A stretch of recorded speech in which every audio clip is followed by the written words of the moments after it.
Okay, so so why are we doing this? So in the current state, faculty searches are done through all searches at the institution are done through Workday, and the faculty hiring process is very time consuming. One of the reasons is that Workday is not set up to handle committee-based searching. And so each unit has developed its own, say, shadow system for doing this committee work outside of Workday. And the problem with that is that it creates a lot of extra work, and there's a lack of transparency because each system is in its own place, either a box, Colab site, an Excel file, etc. And the candidate pools and the processes are difficult to track, to monitor. And so we looked, and many of our peer institutions are using Interfolio for this process. So that is what we are going to do as well.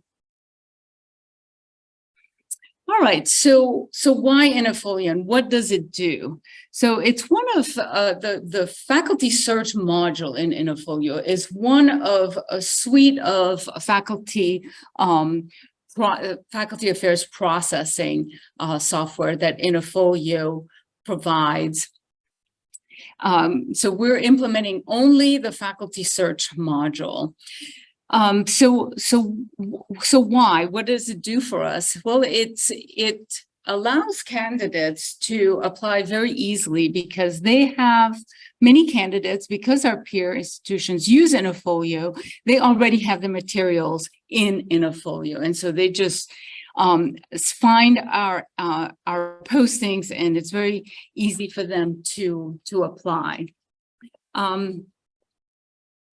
It will save our faculty time because they can access where they are and what they need to do in the search committee work very easily, and they can communicate with each other and with candidates very easily.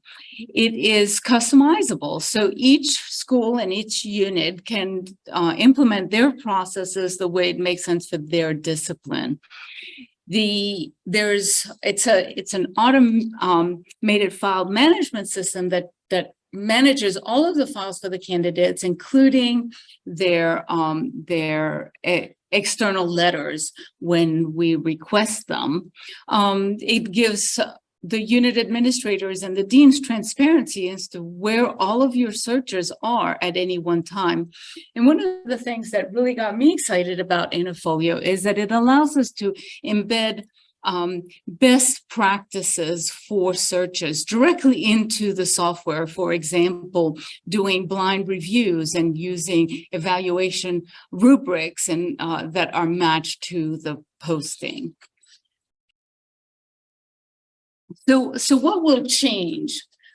So what will change is how the postings are generated, how the applicants access the postings, how the search committee and search committee chair review and score the applicants, how the external letters are requested, and how the finalists are approved and handled for the offer. What won't change is what happens before and after that.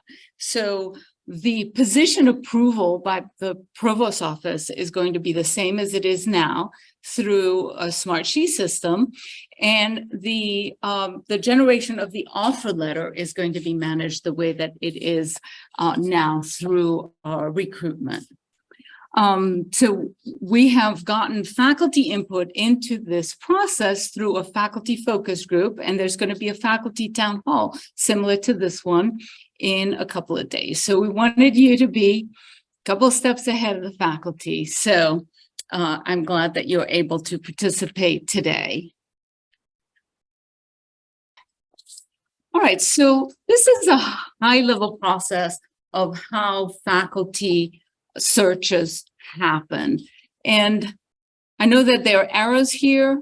but some units do things in a slightly different order. So I don't want to get bogged down in the details, but these are all of the functions that happen in some order, if you'll allow me to say that.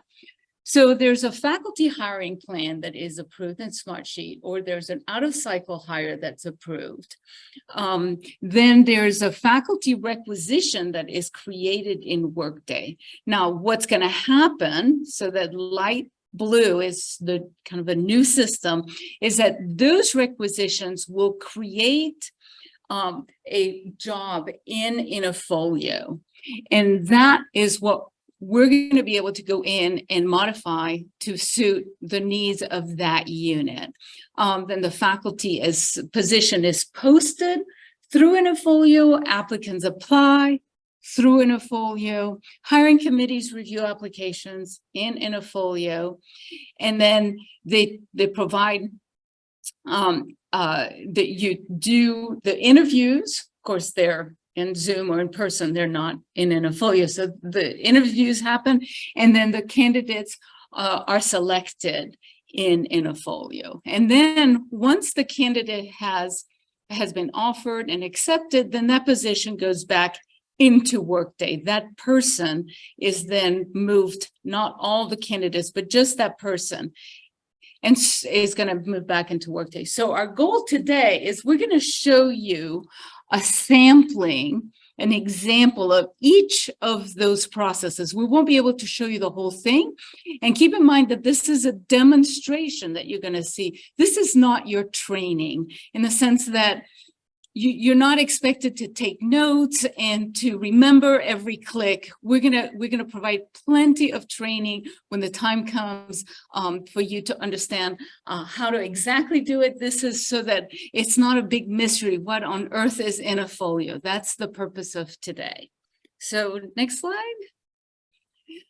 So the way that Interfolio is set up is that individuals have responsibilities by role.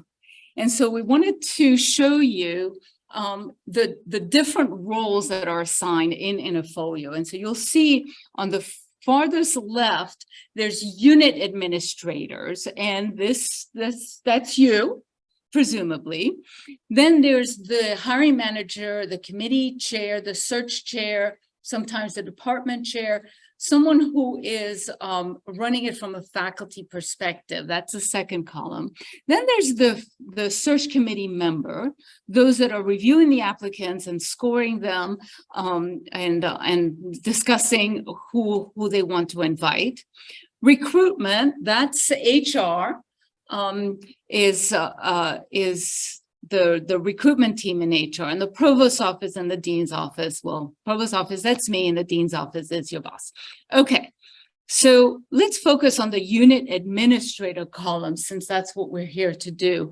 And you'll notice that there are certain elements here that you might be confused as like, well, why am I doing that now? And so part of what we're trying to do is put the work closest to the person who has the most visibility into it, the most access to it. So for instance, if you want to do something about a particular candidate or a particular part of the pool, now what you would have to do is create a list, send it to recruitment. They would have to do it. You'd have to wait for them to do it, and then you would have it done. Well, it might be much faster once you have access to Interfolio for you to do it yourself. By click, it's done. So when that's true, then we want to set it up that way.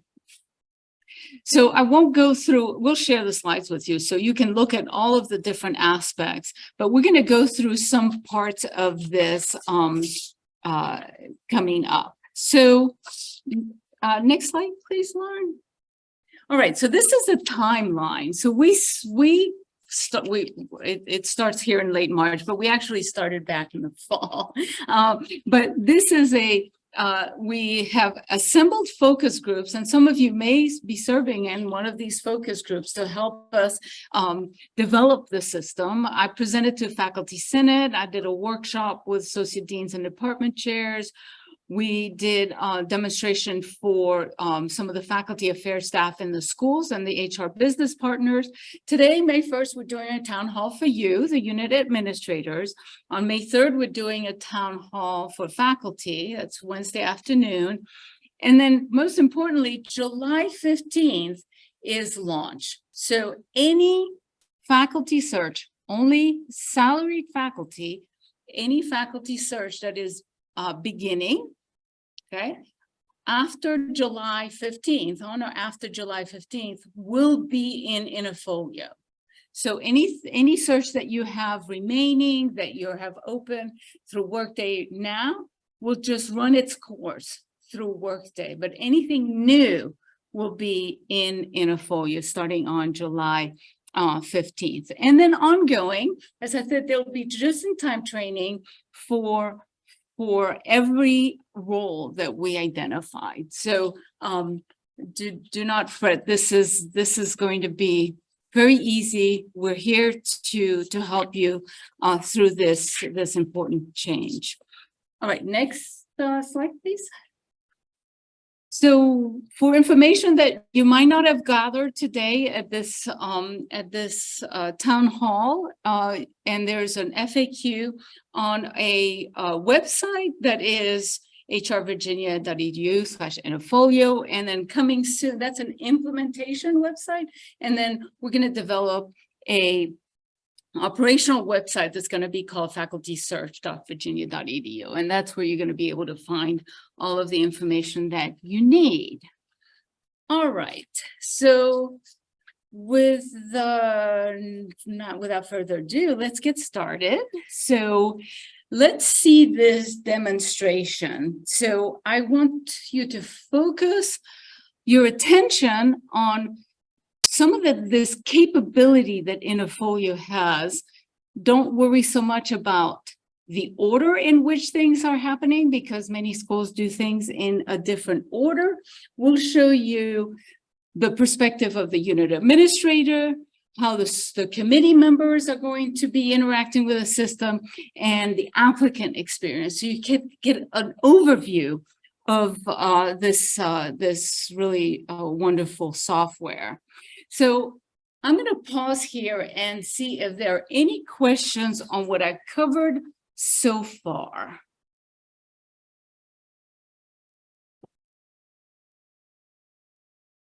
Questions? No questions on Zoom in the room? Okay, so Lauren is going to do the demonstration, and we're going to walk through the various parts of it. I'll ask that if you have questions about the software, if you can wait till the end, because we're doing things in a particular order that you may not see the part that you're interested in the order in which you expect. So we'll have plenty of time at the end for questions. So let's go ahead and get started. Next slide.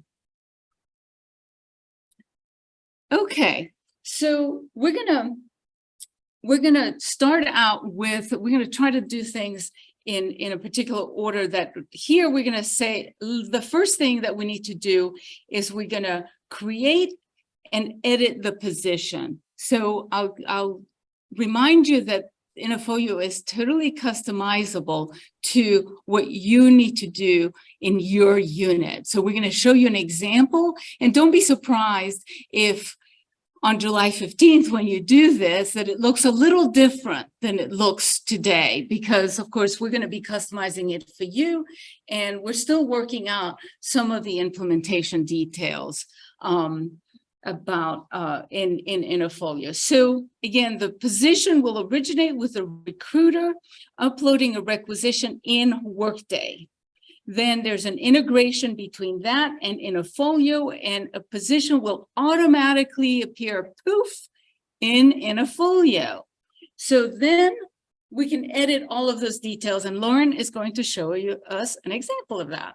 Lauren? Perfect, thank you. Going to switch over to the demo. Okay, so I'm logged in has a unit administrator. And again, this is just a test site, so it will look a little bit different, but pretty much the same once you get logged into your production environment. This is just my home task page. I can see anything that needs my immediate attention under my tasks. To see a list of my positions, when that position gets created over from Workday, you can click on Positions. And now I do have quite a few of my positions in here, all at different stages, different titles, different, however many applications may be in there. You're able to see the unit, so the department or college it's in, the type, and then just an Interfolio ID. So this is just a list at your positions. You can also filter them by the type. So if I only wanted to see my tenured or tenure track types, it will filter that for me. So starting from scratch, as soon as the position does get pulled over into Interfolio, it will look like this, and I'll click on that title. So we're going to be working with this assistant professor position. And now to edit it, I'm just going to click on edit position. And I can go in and start editing either the basic information with the position descriptions or others that we'll see here in just a moment. So I'm going to first start by editing the position description. So the title gets pulled over as well as the location. We already have the type in there. The open date is set to May 1st. And then if we wanted to put in a deadline, so when is this position going to close, we can put that in here. Right now, it's just going to be rolling, so it'll just stay open. We'll put in and work on our position description in here. I'll just quickly put in a description there. Then we have also a qualifications box and an application instructions area. Those aren't required to use. You can just use the position description box. Coming down here, we can see our equal employment opportunity statement that's created at the university level. Those are posted on all positions. And then the advertising settings, whether we would like it to be public or private. Private just means we could make this a targeted or waiver type of search where it's not discoverable on any job boards or anything like that. It may just be sent to certain applicants and then they are able to apply to it. So the regular setting would just be on public. After that, you can go ahead and put in your required documents. But just by clicking add requirement. And then we've got a pre-configured list here. We do have the option to do other document if you don't see one that your committee would like to require. So I'll just click on CV. You can put in however many numbers of documents. If you wanted 3 or 4 CVs, you could do that. I'll leave it as 1. And then we also have the requirement of confidential letter of recommendation. So that is allowing the applicant to request those letters of recommendation, and it is fully confidential. They wouldn't be able to see the actual letter. They just see like a cover letter in there, and they're able to ask the letter writer for that letter. You also have the option for committee members or unit admins to request those letters, but this puts it on the applicant to add those in there. And then you have the option to allow them to add additional documents and also this send a message on applicant submission. So they all already get an automatic notification of, confirming that they submitted their application. But if you wanted to put in a personal message, we have these message templates that can be created under the administration tab. And that will allow you to go ahead and create your message that you would like to send to applicants. So for example, this one is, thank you for applying. You can put in a from name and a reply to email address. And then I'll just quickly show you what that notification looks like to the applicant. And I will hand it back over to Maite for the next section. All right, thank you, Lauren. Again, hold your questions, or you can start sending them in the chat if you like. hopefully some of those will get answered as we go. So the next demonstration is how we assemble a search committee. Now, you may not do this next, but this is just a demonstration of how the process works in Interfolio. All right, Lauren? Right. Okay, so we're back in here. We're in our same position and we'll click on edit position again. We can see that description, scrolling down in our requirements. And now we're going to go ahead and enter our search committee. So we can go right to it by clicking on edit. So to add in just members or evaluators, we can click on this add member. You can search for the individual you may be looking for, and you can go ahead and add them by clicking on add. And they get added to the search committee. And then you can also add a manager or a chair. So they have a bit more access than your regular faculty member on the search committee. So we can add in a particular person to be able to add documents and do a bunch of other different things with the search. So now we've got our chair, our member added, and our evaluator. You can add, obviously many more. I'm just going to show 2 there for now. And send it back over to Maite. Okay. All right. So now that we've assembled our committee, we can start looking at posting our job.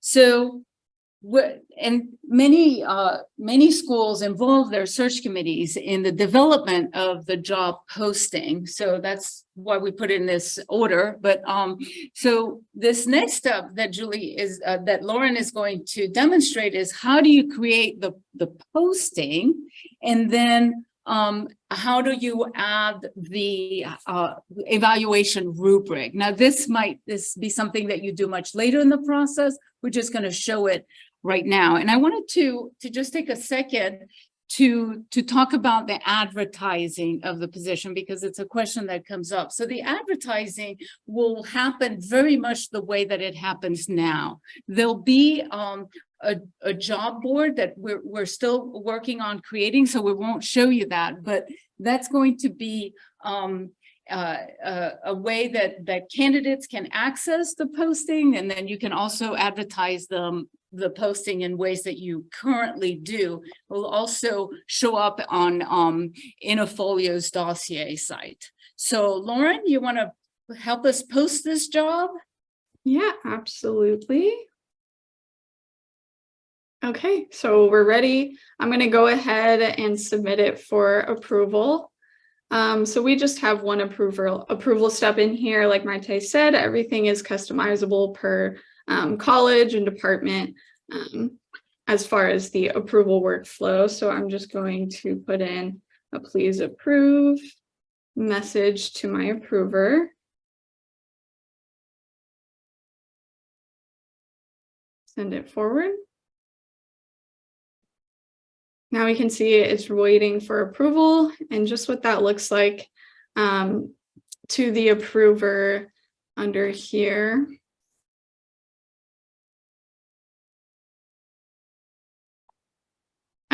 You can see, who it's assigned to, and they're able to review it and send the position forward. Once it gets approved, it looks like this, just minus the applications. And then you can go in here to edit, and you're able to see that it's published. It does automatically publish on that open date. So if you would also like to get the position URL, you can copy that, and be able to send it whoever may need to apply. And it's also discoverable on your job board.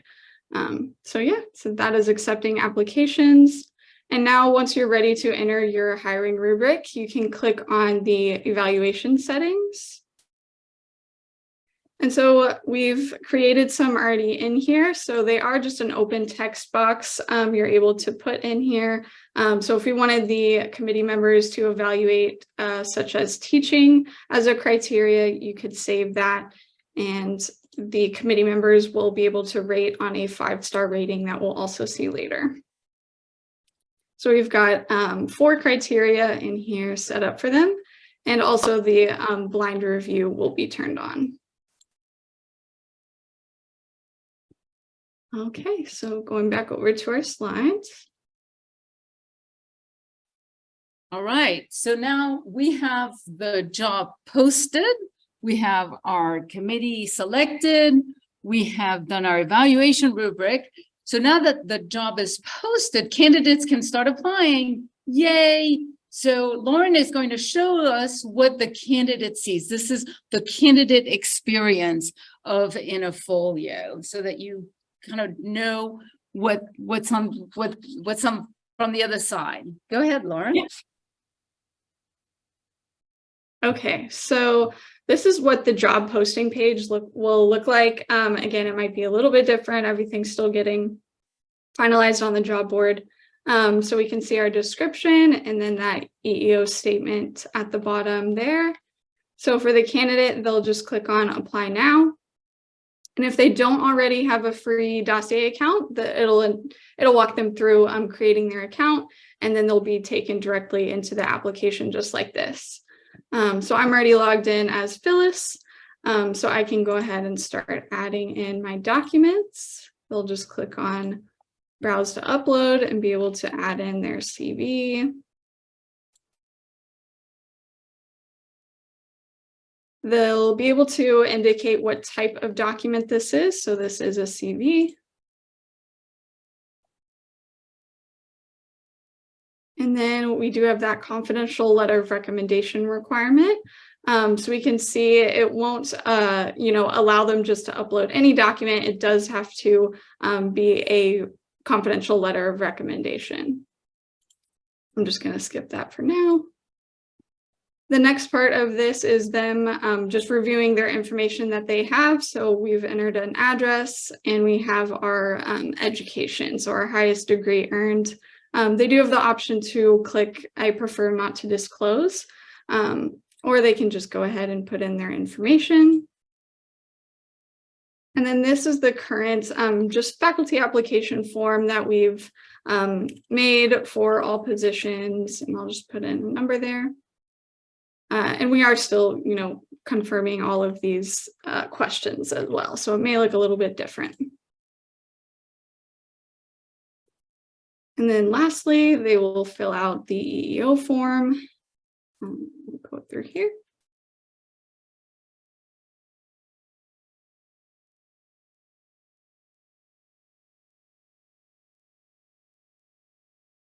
Again, we are still editing our forms.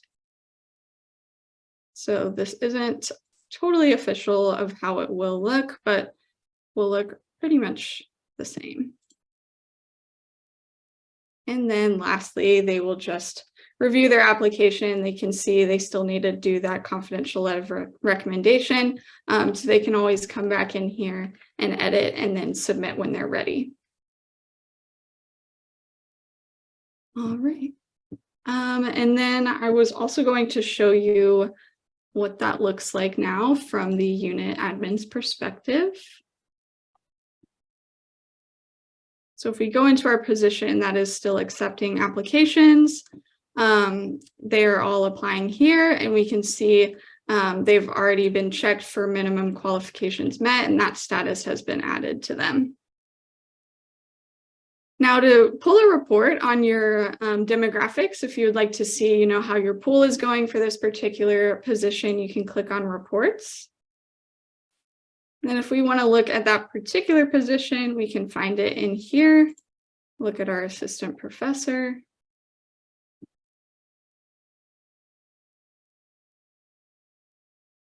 And then we're going to click on columns, and that is what's going to give us all of the information that we would like to see. So if we don't really care about when they last updated it, and then we want to click on forms, and I do have access to see the EEO information, so that's why I am able to pull this report. So I'll click on, what we may want to see, click apply. And then at the bottom, you can see your report there within the UI, and you can also download it as a CSV to see it offline. So if we, maybe wanted to keep the search open, we could come in here and pull that report of our applicant pool. And I'll hand it back over to Maite. Thank you, Lauren. Now, keep in mind that not everyone has all of the access to all of the information. So some of what you see, you will have access to, and some you may not. So, but somebody in your school unit will have access to all of this information. All right, so now our candidates have applied.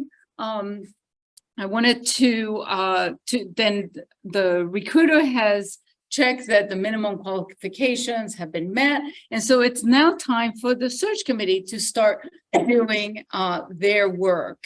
So Lauren, you want to show us what the search committee sees? Yes, absolutely. All right, so we're going to go into our position.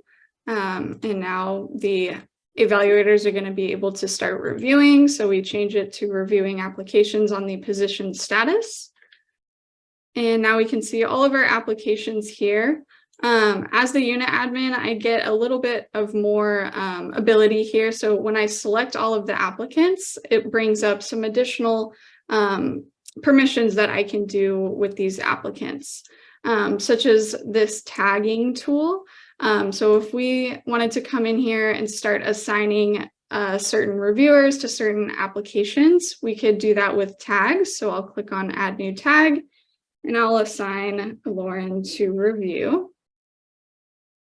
What that's going to do is just add like a little tag or a label onto those applicants. And whenever the reviewer logs in, they can come up here to filter and then just click on their particular tag. And that will filter out to only their individuals that they are assigned to review. And then some other options here, we can also update the statuses. So if now we need to change these individuals to the long list, we can do that. And that also comes with its own permission. So not allowing the applicants to update their materials. We click save and that updates our application statuses. And now the committee members are able to go ahead and review and they can select all of the applicants just like I did there. They'll just see read and download as some options. Since we're a unit admin, we have all these other ones. So to read them, you can just click on read. That will take you into the reader here. It'll say the applicant name up here in the top left-hand corner and then pull up all of their documents. And then over here on the left, we see the documents that they've uploaded and we can just click on that document and it acts like a bookmark. So that's an example of one of the confidential letters. To go to the next applicant, they can just click on this button and it switches over. That way they aren't having to go back and forth outside of the applications to review them. Up here, they can make comments so they can talk to their fellow committee members. Again, if the blind review is on, they wouldn't be able to see comments until that's turned off. They can go up here and see their tags, and they can come right here to ratings, and that will populate those criteria so they can come in here and rate on those different criteria. And again, they have an option for downloading. So that's just a quick overview of how they can review their applications. We also have some columns here. So if you would like to come in here and just see, their highest degree date or the overall rating, you could apply that and then those columns will populate. All right, so now I will send it back over to Maite. All right, thank you, Lauren. Okay, so the search committee has now done their job. They've created a long list. They've selected the 3 or 4 candidates to put on the short list. They have interviewed them. Then they basically decided on the one that they want. So now it's time to go back into Interfolio and actually make that selection. So Lauren is going to show us that, and then are we going to try to and then we would close the position, and I'm not sure we're gonna go that far, but go ahead, Lauren. Yeah, perfect. All right, so we'll come over here. So we see that they're interviewing finalists and they have told us, you know, who they would like to select to hire. So we can click on that applicant and we see all of the other ones that they already have dispositioned. So that way we can report on that information later on if we would like to see, you know, why some applicants weren't selected. So you'll always have that information. So now we've selected our applicant and we are ready to close out this position and send this applicant to hired. So again, that will send the applicant to Workday and select them as hired. Just changes their status. And now we are able to close the position, so we can do position filled. That way we can update the position status. And then we will also be able to pull this information in our reports. Did you want me to go ahead and go over that, Maite? Yes, please. Perfect. So underneath the reports tab here, the first thing that comes up are the application reports. So we could see specific information about the different applicants. So if we wanted to see that position that we have hired, we can come in here, select the assistant professor, and then go back to our columns and we can select any additional information if we want to know what their email address is or their address or anything else like that. You've got a lot of options there. So now we can see all of the applicants list just like we did for the demographics report. And then up top, we also have a positions report. So if now we want to see all of our positions and what status they are currently in, we'll select our certain position. And then down here, sorry, I was wondering why it wasn't showing up. So now we have our positions. We can see what unit they're in, the type, when it opened, and the state of the position. So we can see it's closed or it's archived, and we can pull information on that.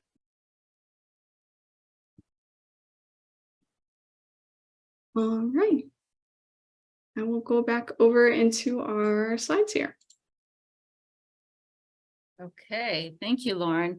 So that concludes, I think that's the last slide, correct? Yes. Yes, so that concludes our demo. Thank you so much, Lauren. So now we are ready for your questions. So do we want to go? We want to go to keep the screen share up, so just in case we'd have to do some walkthroughs here. so I'll let you do it. Okay. I think she's pinned. Remove pins. Yeah. All right.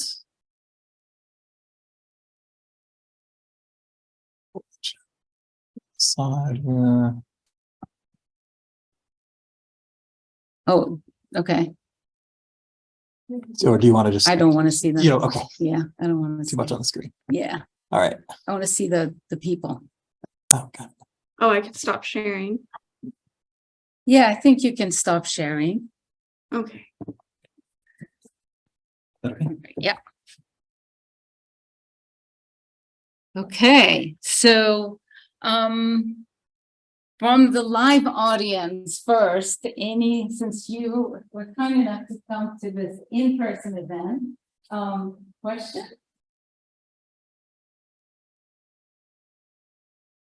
All right, so questions from let's start, I guess, from the beginning of the chat. Okay, Chris answered one. Okay. Does the position description and qualifications not flow over from Workday? So we're not putting the position description anymore in Workday. my understanding is all that's happening is in Workday is creating a requisition number. And that's what's being populated. That's what's being carried into Interfolio. So nothing will happen in Workday, in fact. It's just going to take that requisition number, create the job in Interfolio, and you'll be creating everything in Interfolio. And the requisition number is there so that at the end of the day, when you've made the offer, that candidate's, that new faculty member's information gets populated back into Workday in the right place. So I think you just answered this. Does the Interfolio position include the Workday requisition or job profile? yes, so it includes the requisition and job profile number. That is correct. Yes. Who reviews and approves the position posting details once the unit administrator enters? That's a great question. And that's really going to be quite different from school to school. So what we're going to do is towards the end of May, beginning of June, we're going to be setting up meetings with all of the schools, and we're going to look at your workflow, what it is that you want in terms of approvals and in terms of specifics of your process, and set up Interfolio for your unit. And so you want to have 7 levels of approval, you get 7 levels of approval. So that's really going to be up to you what you want. And my HR colleagues, when I say something really stupid, please just like chime in and correct me. And Maite, we had a request. If you could repeat the question, it's just a little hard to hear who's reading them out. Okay, all right. That same question? So yeah, the question was how many levels of approval for posting do you have? And so the answer is just as many as you want. How many other documents are allowed? So how many other documents allowed? In terms of what you request from the candidate, as many as you want. So you can request a CV, teaching statement, research statement, 7 letters of reference. You can identify whatever it is that you want. And then there's a application form that is going to be the university level form, and then you can add your own application questions if you choose as well. So you can really customize that application to whatever it is that you want it to be.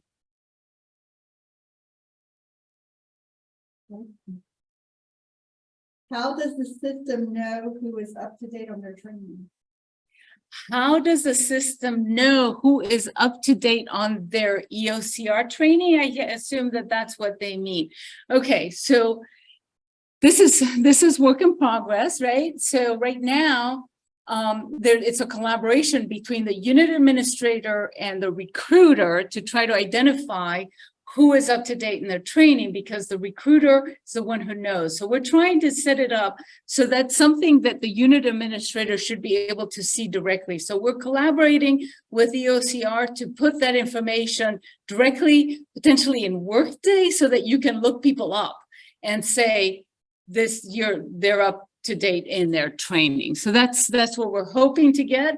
If we're not quite there, come July 15th, we'll have some process by which you can get that information.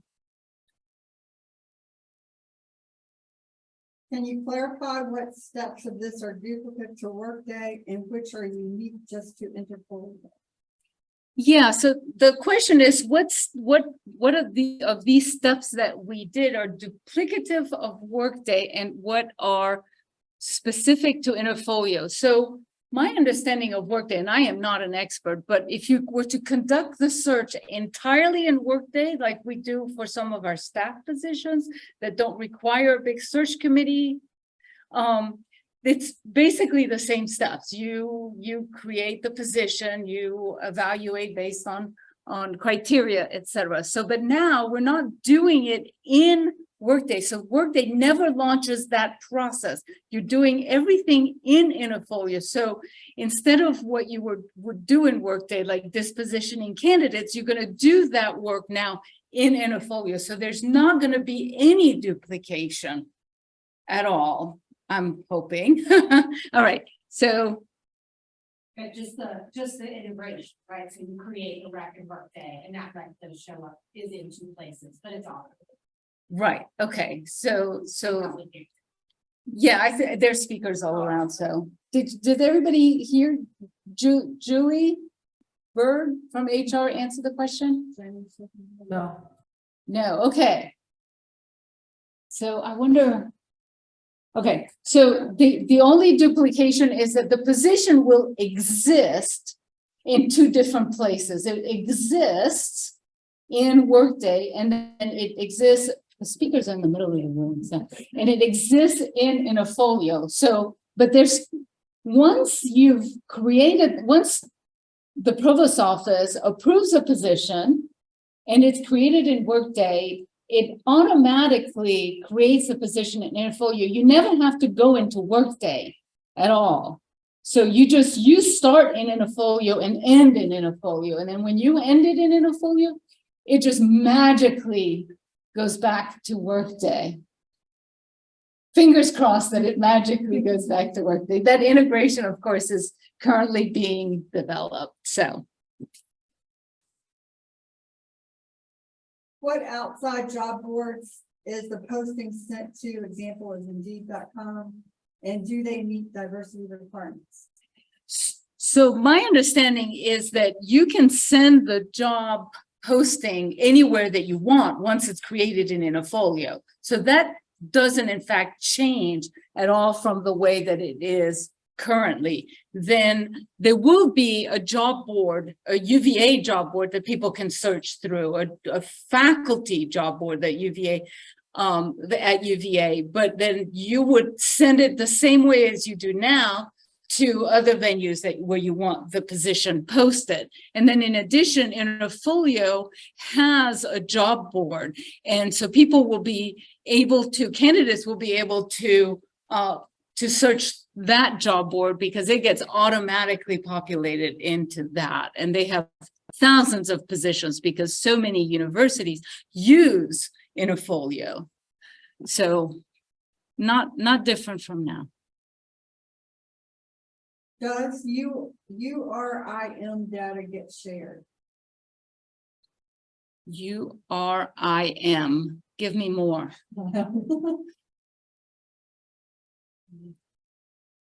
Underrepresented minority, I don't know.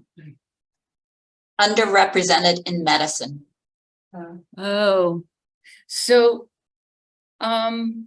the EOCR form is requiring normal EOCR information from the candidates, and that is shared to those who have access to it. So there you can have, I don't know that there's a specific checkbox for underrepresented in medicine. It's the normal current EOCR form that we are going to be using in Interfolio, same as we use in Workday. So you can get summary demographics of a pool. It's going to be accessible to some roles, and full demographic information on actual candidates will be available to certain roles.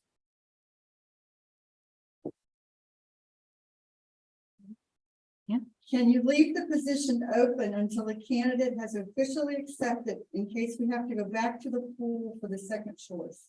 Yes, so the question is, do you keep the position open until the candidate has accepted the offer? And the answer is yes, right? So you remember where we selected a long list, short list, and then being interviewed, and then eventually we selected hired. Well, there'll be an option to say offer extended or something like that. And then you check that. And so now you know this candidate has been made an offer, and you wait. And then once that offer has been accepted then that person, you can change them to be hired. And at that point, you would close the position. So yeah, you can close it after that. You don't have to close it right away. For replacement positions, can all of the information default in from the original position description, or do we have to create the position over again? I think that at the moment, you cannot duplicate. So you would have to basically cut and paste it back in to the new position, because it has a new requisition number, and so it opens up a brand new position. Can we hire multiple applicants on one posting? So the answer is yes. Exactly how we're going to do that is still being worked out. So yes, we'll be able to hire multiple applicants on one posting. It's the integration back to Workday. We're trying to figure out that technology, but yes. Can search committee enter criteria or only unit admin? And how does Interfolio report multiple committee members' ratings of a single applicant? All right, so that's a Lauren question, I think. Yeah. So unit admins, and if you assign someone the role of that committee manager, so you could put your chair as the committee manager, they will be able to add in the criteria. They can do the tags. They can do just about everything that a unit admin can do within the position. And then to report on the ratings of a single applicant, you can pull that report. And I can jump back into our demo here. So to pull that, it would be an applications report. And you would just assign the different columns. So in our position, we can go to our columns. Under application, towards the bottom, you could do average by criteria, you could do average by evaluator, and then the very specific by evaluator and criteria. So you can apply that and then be able to see, 4 stars for this particular one, 3 stars for that particular one, and so on. Okay. I think that was the whole question. Yeah, I think so. Can you plan itineraries in Interfolio? So the question is, can you plan itineraries in Interfolio? I believe not. Lauren, you mean interview itineraries, right? I think not, right? No. Yeah, I mean, there's a area that you can make comments and add documents to that particular applicant, but they're not going to see those documents or be able to comment back or anything. So that would probably still be outside. The whole interview process happens outside of Interfolio. Now, in Interfolio, you can send candidates notes, emails saying, you're being, we would like to continue to pursue your candidacy. And so you please reach out to so-and-so to schedule a Zoom interview or to find a time for you to come visit ground. So all of those communications can happen in Interfolio, but the actual scheduling of the itinerary, the booking, the travel, the going to dinner, all that has to happen outside of Interfolio. Can we retrieve closed searches, details, and data? So yeah, what will happen when all is said and done? So the question is, can you retrieve closed searches, data, and information? So the answer is yes. And in fact, Interfolio will become, if you will, the system of record for the search process, not for the the employees, but for the search process. So we can look at historical trends and demographics. We can do all kinds of reporting based on closed searches in Interfolio. Lauren, please tell me I'm right. Yeah, you're exactly right. You can always, that information will stay there. You can always go back and get that report. There is a Virginia law, I think, that you have to purge records after 3 years. So only summary data will be available after 3 years because of Virginia law. But we're working through some of those details right now.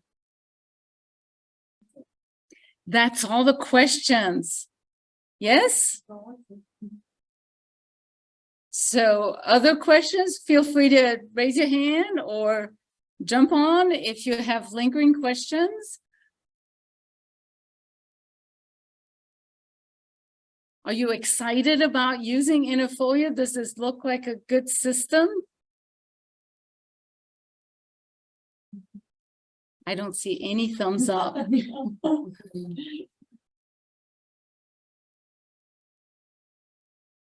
Oh, I see some thumbs up. Okay, thank you. I guess one final question for you. You might have mentioned this earlier, but is the end goal to eventually switch all incoming applications into this Interfolio, or is it just for faculty? So the end goal is to have it still be all faculty and not staff, because so many of the processes for staff are different, and this is really intended as a tool for faculty searches. Right now, we're thinking about only salaried faculty. There's still discussion as to maybe in a phase 2 adding wage faculty, but not, we don't intend to add staff to this process. That's a good question. All good questions. Others? There was one more in the chat. Will the recruiter or the department be responsible for entering the information into Interfolio? So it depends on what information that you mean. So my understanding is this is how it will go. So the faculty affairs people will populate the smart sheet. I'll approve the position. The recruiter will then put the position in, make sure it's in Workday so that it generates that number. And then it automatically creates a position in Interfolio. Then the unit administrator and the search chair will have access to that. And that's when you start messing with it there. The recruiter doesn't, my understanding is, doesn't have a role there. You create the position, then once the committee is happy with the position and the rubric, you send it to the recruiter for approval, and the recruiter then posts the position, right? So because it needs to be approved by the recruiter. Then candidates apply, search committee does its job. The recruiter doesn't have a role until the minimum qualifications. Yes. So then the recruiter then looks at the candidates and establishes which have minimum qualifications. I have my table, I should look at it. And so then the only the candidates that have minimum qualifications are visible to the committee. The recruiter will partner with the search chair for advertising the position. That is still being done by the recruiter. the recruiter, then does the offer letter at the end, once the candidate has been selected.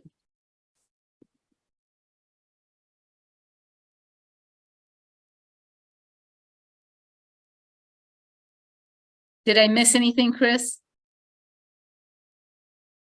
No, I was just gonna say, that was perfect. When the position goes to be posted, that will be the only thing not mentioned that the recruiter will do as well. They'll look at the posting, make sure that it has all of the information that it should have. It speaks to the position and what we're asking for, follows whatever practice or policy, just like in current state, and then it will get posted.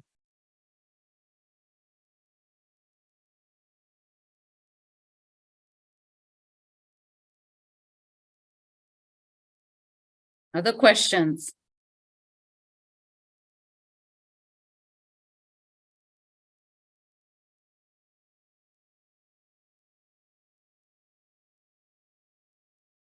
Right. So if you have lingering questions about Interfolio, please, who do we want to send those to?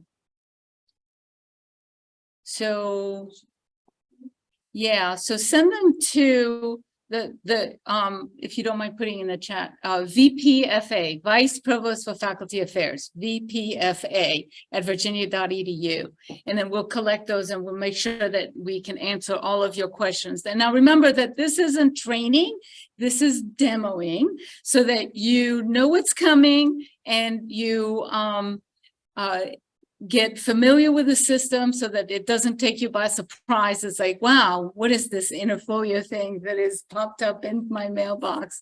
So look forward to partnering with you before launch in terms of setting up your units system, and then after launch as we conduct excellent faculty searches. So appreciate your time today, and stay in touch.